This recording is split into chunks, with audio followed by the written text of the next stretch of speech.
Well, good day and welcome to SOP, Save Our Planet. My name is Gary Willing. I hope you're having a great day. I'm also hoping that you do a couple things too. And I always talk about this at the beginning of every video because I do think it's important, especially the first thing. And that is, if you want to know more about Maitreya and the Masters of Wisdom, if you want to see if this information is true for you or not, the best thing to do is to do a little research, look into it. And you can do that however you want to do it. But I have included a link that will take you to the best website to get the best background information about Maitreya, and that's the Share International site in the description portion of this video. When you go to that site, you don't even have to pay for any information. You don't have to even put in any personal contact information or email or anything to read it. So it's totally free, and you can spend as much time or as little time as you want. So hopefully you'll do it, because like I said, it's very useful and it's very free. The second thing I'm hoping that you do is to join the discussion, and that is if you want to know more about what I'm saying, if you have a question about Maitreya and the Masters of Wisdom, post your question in the comments section. I will try to answer it in the next video, or you can email me, searchforsigns@mail.com, or if you just want to let me know what you think, post a comment. Okie dokie. Now I am going to start with a very simple layup of a question, and that's coming from Eileen. Let's see, where is it? Which Benjamin Crème books would you recommend? Well, I would recommend all of them. And I try to say that without laughing because I'm being serious. I would recommend any one of them. But it would depend in which direction you want to go. So for instance, you talk about the Theosophical Society in a couple emails, right? Where you are familiar with the teachings of Helena Blavatsky and that kind of thing. Well, if you want to know more about the Ageless Wisdom teachings, I would recommend Maitreya's Mission Volume 1, 2, or 3, or all three of them. You know, I started with 2 and then branched to 1 and then went to 3. So that's kind of how I did it. And you get a really good understanding of some basic esoteric knowledge and basic Ageless Wisdom teachings that way. I've read a bit of Helena Blavatsky years upon years ago. To me, it was like reading H.R.R. Tolkien's The Hobbit. I just couldn't really get into it or understand it, just like I couldn't understand The Hobbit or The Lord of the Rings. I've read way more of Alice Bailey teachings than I have of HPB's teachings. But for those, I have to really be concentrated and focused in on what they're saying, and everything's got to be quiet around me, or I just don't really understand it as much. With Ben's books, I've read them in all sorts of situations, on planes and airports and restaurants, at home when the TV's going on, people are talking, and I can pick up on what he's saying and understand it to some degree. And there's always more you can learn by reading it again and so forth. But it's a compilation. Those books, the Maitreya Mission books, are a compilation of question and answers that were published in Share International magazine over the years. Some of his talks, some of his keynote talks at some conferences and so forth. So they're really good. And they're also very easy to understand. Now, if you want to know more about Maitreya, what he means for humanity, about his priorities, if you want to know more about how these masters will be teaching humanity, for instance, or even how these masters will address the problems of the world, especially Maitreya, since he's going to be the first master that we see on TV, you know, and talking to the media, talking to our world leaders, talking to each and every one of us. How is he going to be addressing the problems? If you want to know how he would be doing that, the best way to do that is to read A Master Speaks Volume 1. Because the way Ben's Master is about these problems, some very serious life-threatening problems like the environment, with a real need for urgency to solve the problems, and we haven't done anything with it yet, right, mind you, he still has a complete faith in humanity that we're going to get through this, that we're going to do something about it. So he talks about the sense of urgency. He talks about the problem with such clarity and understanding of the urgency of the problem, but yet has total faith in humanity at the same time. And you just don't get that anywhere else. You know, you got people talking about the problems, but a lot of times they have this fever pitch that, you know, oh my God, what are we going to do? What are we going to do? And a lot of times they talk about the problems, but they don't really have the solutions to the problems. They're just addressing the problems. He does both. You know, and the solution to the problems are very simple. But like he said, he doesn't speak about it with any fear or any kind of, lack of understanding, lack of clarity. But he has this complete faith that we're going to solve the problem at the same time. You just have to read it in that way, and that's how Maitreya is and will be speaking to us, and so you'll get a better sense of how he'll address the problems. Totally relaxed, totally calm, at ease, at peace with the situation, but yet, yeah, we got to do something, and it's for us to do it, not for them. So thanks for the question. All right, now, Anthony Bongiorno, I think I was going to tackle your question next. In your connection with Benjamin Crème, was there ever a period in your experience where you were tempted to deify him, his personhood, or his personality? Well, the simplest answer to that question would be no. Can you speak about this potential tendency for glorifying any messenger? Maybe.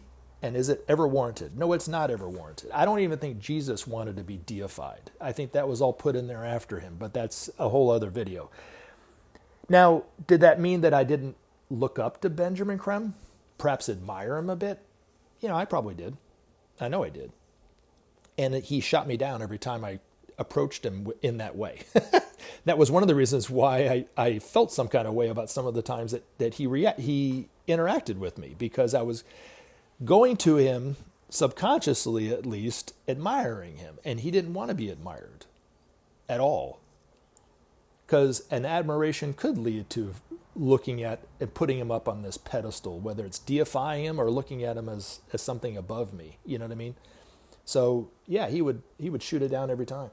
We will find that Maitreya will not want that either. Will not look for anybody to even follow him. He says when you run after him, you've already lost him. So no, it's never warranted. So hopefully that answers that question. Mark Hill, this is the first of a two-part series on Mark's questions and comments. I could swear I heard Ben say once in an interview that his master wore a big cloth wrap around his head, the way the Mahatmas would, or how Kuthumi or Maurya did. I've tried to track that video down, but cannot. Okay, so if I remember it correctly, he was talking about the time that his master created a familiar that had this huge turban that kept falling down over his head, but that's not the way his master would look.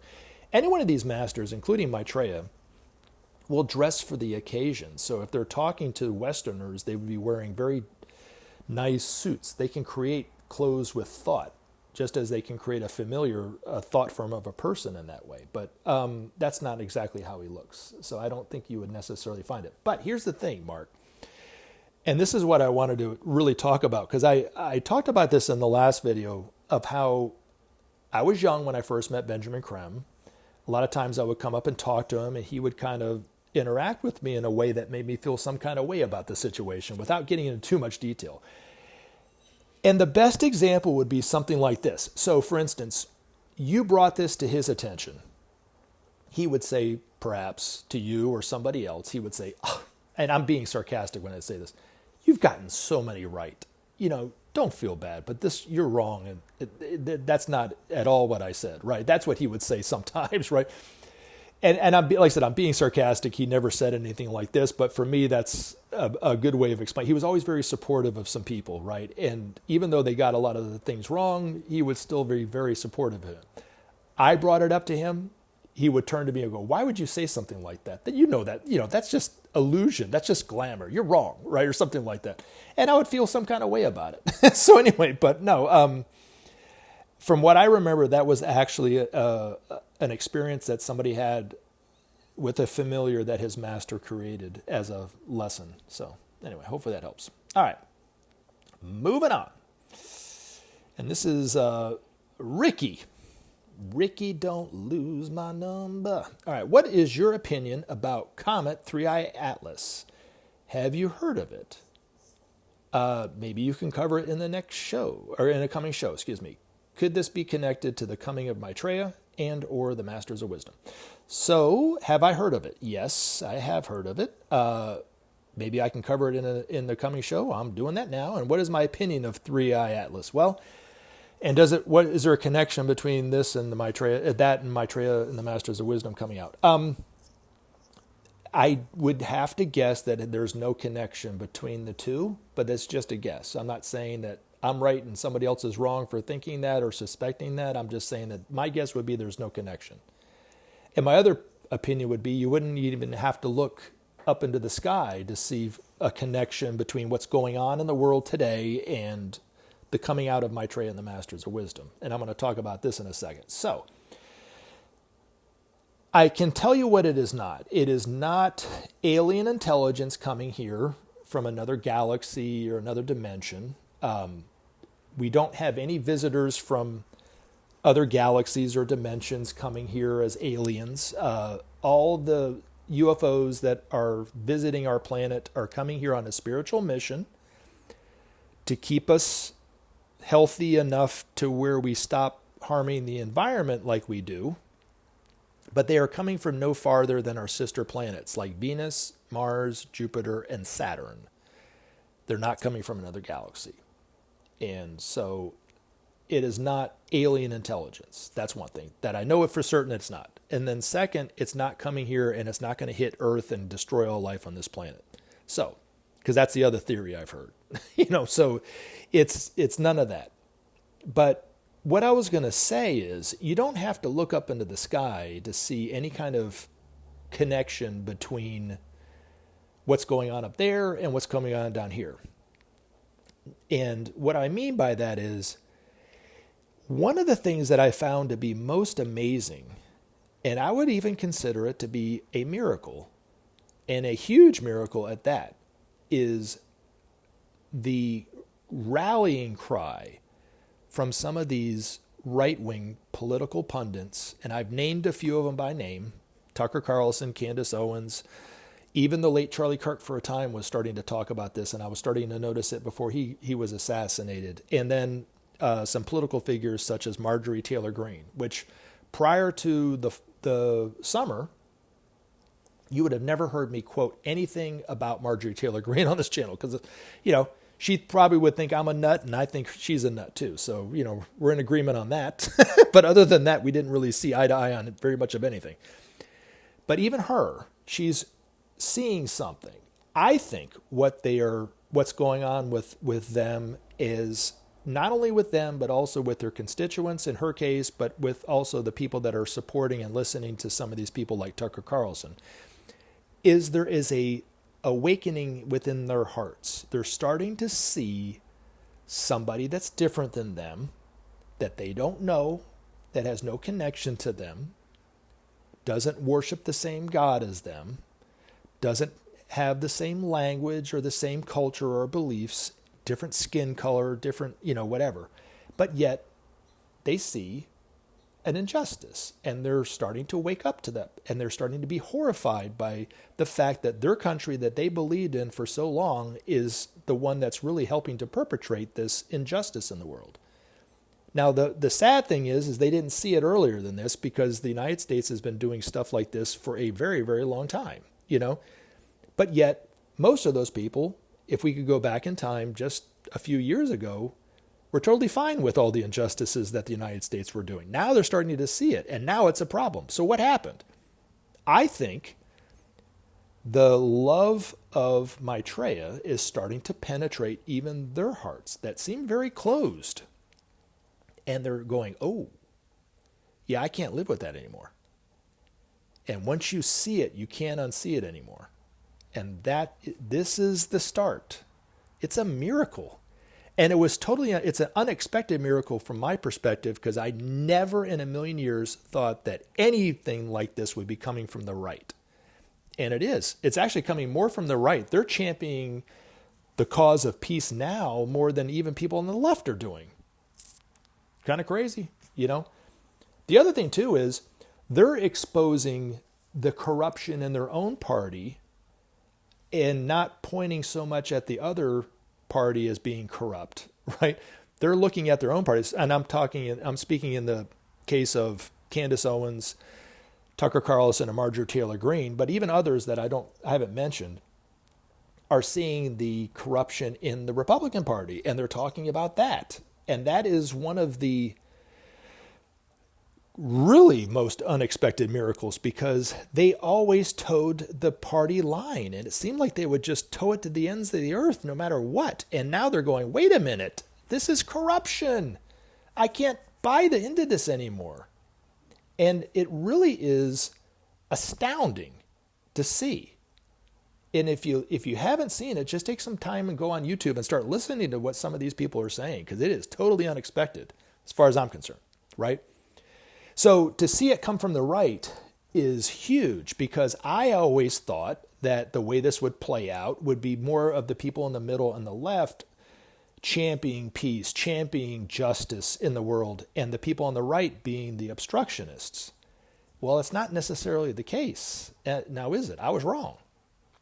So, but it's the bringing to this, it's a lot of things. It's the love nature of Maitreya opening their hearts. It's also, and there's more to it than this, but for basic conversation, it's the love nature of Maitreya, the sword of cleavage as it was predicted in the Bible, bringing to the surface who and what we all are.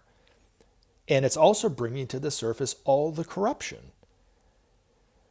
So we can look at other people and we can see how corrupt they are, but we're missing the fact that we're corrupt too, for instance, right? Well, it's affecting every one of us. And you might even be seeing it now in yourself too. There's things that you probably thought of that were fine just a few years ago. Now you don't like it about yourself. You know, you might have had a prejudice towards somebody or something. And now you're going, wait a minute, I don't like that about myself. Well, that's the same energy, changing, bringing to the surface who and what we are too. But it's bringing to the surface all the corruption in the political parties and the corporations around the world and the geopolitical things and so forth that are going on. It's bringing it to the surface so it can be dealt with, so we can get past it, because we can't get past it until we see it. But it's painful. And if you go back and you read Benjamin Creme's master's articles just a few decades ago, he was talking about this very thing. It was foretold by the masters, by Ben's master, a long time ago. So, I talk about it from time to time, but not very often. But when Maitreya made the announcement in 1945, in June of 1945, that he would have to come back along with his masters back into the everyday world far sooner, over 1,000 years earlier than they were expecting, he was saying that he would have to do it because they saw that we would destroy ourselves if they did not come back into the everyday world. So they knew the need was there, but we had to do three things. The humanity had to do three things to signal to Maitreya that we were ready. And we must have done enough of these three things because he's back in the everyday world. But the first was, the principle of sharing had to start to at least govern the minds of the world leaders of that time. So from 1945 to 1950, 70, there had to have been some discussions amongst our world leaders about the need to share resources. I do think that the Marshall Plan helped to fulfill that requirement because it was a method of the principle of sharing taking place. I don't think, and this is just my humble opinion, but I don't think Truman knew just what he was signing on to. I think he probably had different intentions to doing the Marshall Plan. Did George C. Marshall, the former military man, know it was the principle of sharing that he was about to sign off on? Maybe, maybe not. But I do think that there were some conscious disciples of some masters in and around George C. Marshall, in and around Truman, because a lot of the people that were a part of the Truman administration were also a part of the Roosevelt administration. So there was a lot of leftovers from his administration, and he was a very advanced president, relatively speaking. But they probably knew just how important the Marshall Plan was needed to be implemented because they were conscious disciples of one of these masters. I do think that that's what the case was. And were able to convince them to try it. And it fulfilled that one huge requirement. The other one is a measure of peace had to have been established. And if you look at the map, it's, the borders are basically stable, and they've been stable for decades. And there's not, empires raging over smaller nations. I mean, yes, there is conflict. Yes, there is divisions. Yes, there are skirmishes and fights here or there, and sometimes out declarations of war between countries, but for the most part, it's relatively peaceful, relatively. And then the third thing is this corruption coming up in the political parties, and we're seeing it. because that was the other requirement, that the political parties had to start to clean up some of their corruption. So this is what I think is going on. So it's all a part of the same process. All right, on to part 2 of Mark's comments / questions. What was the book about myths that Ben wanted you to read? Why have you not read it? That's a really good question, but easily explained. You can discuss any of these texts in any videos if you ever want, by the way. I don't remember the book. I do remember why he brought it up, because when I was driving him around here in Atlanta, I asked him a question about myths and did they relate to the masters, historically, and they were just very distorted stories of the masters. And he said there were some in there that were, but by and large, no. And then I guess maybe he thought I was interested in myths and he suggested this author, and I've forgotten about it. I do remember I told a friend of mine what he had said, and she said, oh, he must have been talking about this person. I said, yeah, that's exactly what it was. She goes, oh, his books are amazing, but I don't remember what they were. I'd have to ask Ann again because she would know. But but the reason why I never read it is because I'm lazy. And I really don't have that much interest in myths to where I just want to go out and buy a book and read all about it. Maybe I will one day. But the two myths that I am very interested in, because it has to do with practical things, is one is Hercules, the myth of Hercules. Hercules, according to the Ageless Wisdom teachings, was a world teacher. He's not a mythological creature or character. And the trials of Hercules, especially the one where he slays the 7-headed Hydra, were actually about the overcoming of fear. Because when you try to repress your fear, try to overanalyze your fear, you actually end up making that fear stronger. So the whole myth of him cutting off the head of the 7-headed Hydra and then 2 growing in its place was that symbology about overanalyzing and repressing fear. The best thing to do is to bring it out of the cave into the light. And by doing that, you shine the light of the soul on it, and then the fear naturally disperses because you're seeing the reality of the situation. And that was the whole point of that myth. But the other myth that it was discussed about between me and Ben, and I can't remember if I brought it up or he brought it up, but it doesn't really matter. But it was about Midas. And King Midas, everything he touched turned to gold and then it turns to dust. Well, there wasn't this King Midas, but what it was about a person working from the level of the soul versus working from the level of the personality. And when you work from the level of the soul, there's a permanence to what you do. There's a ongoing of effect of what you do. So if you look at somebody like Rembrandt, for instance, right? I talk about him all the time because I love his paintings, right? Well, he still challenges even the best artists of today. They still look at him like, how did he do that? Or if you are a writer, right, you would look and you would read and you would look up to Shakespeare, like, how did he write like that? Right? Does that make sense? And yet, I'm sure that there were people who painted during the time of Rembrandt that were very famous during that time, probably even more well-known than even Rembrandt of that time, but yet are forgotten about now. There were probably people around the time of Jesus that people looked up to as the Messiah. They probably themselves thought they were the Messiah, spoke really, really well and wonderfully, right? But yet are totally forgotten about now. Well, the reason why is because they were operating from the personality, where Jesus is operating from the level of the soul, for instance. So what you touch turns to gold, right? If it's the personality, yeah, for a time, but eventually it turns to dust. And that was what the story of Midas was really meant to teach us, right? Does that make sense? Now, to kind of top off this discussion about seeing the hearts open up in some of these people in the news and so forth, the one thing is they're focusing in on the genocide in Gaza, which is horrible at all, right?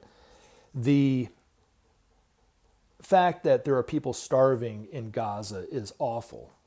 But I did a little research, not to belittle it, but just to kind of put it into perspective for everybody, talking about the need for peace and the need to end hunger and so forth, is all this attention is being put on Gaza, and it's horrible, the injustice that's going there. I'm not belittling it at all, but when I asked myself to look up, and I was like, how many people are dying of starvation? Because they talk about starvation in Gaza. It was about 20 to 30 people a day. Awful, right? Totally unnecessary. But if you broaden it out, there's been 20 to 25,000 people every day all around the world dying of hunger every single day for decades. And nobody is talking about it. I do think that the opening up of the hearts of these people who are seeing and becoming more concerned about somebody else other than themselves, some other country other than America, for instance, too, because a country is just an extension of the individual. It is a wonderful thing, because this is the beginning process of these changes that Maitreya has been talking about. But Maitreya will be the voice for people who have no voice. The people that have no voice are the poorest among us. The people that have no voice are the ones that are literally going hungry in a world of plenty.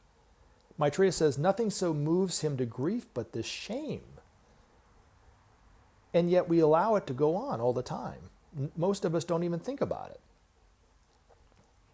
Now we're starting to see there's problems in the world, but it's more than just Gaza. It's everywhere. There's hunger everywhere. And these people who are nameless, have no voice, are watching their family members die. And I think what even makes it more painful is the fact that they know that there's enough food out there for them, but yet nobody cares enough to even give them any, Nobody cares enough to even talk about it. It's painful in the extreme. And it's a crime. And the only thing that will cure that crime is for us to try the principle of sharing. The only thing that any one of us can do now is to talk about it and create awareness about the need for justice to bring about peace. Look into the Marshall Plan. See how true it is or not for yourself. But if you start to think that there might be some truth to the principle of sharing, talk about it with people. Engage with them. This is how it's all going to start, Somebody left a comment saying, and he leaves comments all the time, and he says, nobody's coming in to save us, right? And he's right. Nobody's coming to save humanity. Maitreya is a part of humanity. These masters are a part of our own humanity. So there isn't anybody coming from another dimension or solar system. He's totally 100% correct. But as Maitreya said a long time ago, one true man could save the world. And then there was a time when 10,000 wasn't enough. In the coming time, he will call on 1 billion people to do the saving. If you are listening to this video, there is a very good chance that you're a part of that 1 billion. It's actually 1.5 billion now. 1.5 billion people that are here to help save the world. And we need to start now. Don't wait for Maitreya to come out. Start working on it now. Educate yourself better about the problems in the world. Educate yourself better about the solutions based on the teachings of Maitreya. Start talking about it with people. Let's create an awareness about this. We can do it. Love you guys. Thank you very much for the questions. And help Look forward to more in the future. Look forward to more in Thanks for comments and so forth. And you guys have a good rest of your day. Future videos.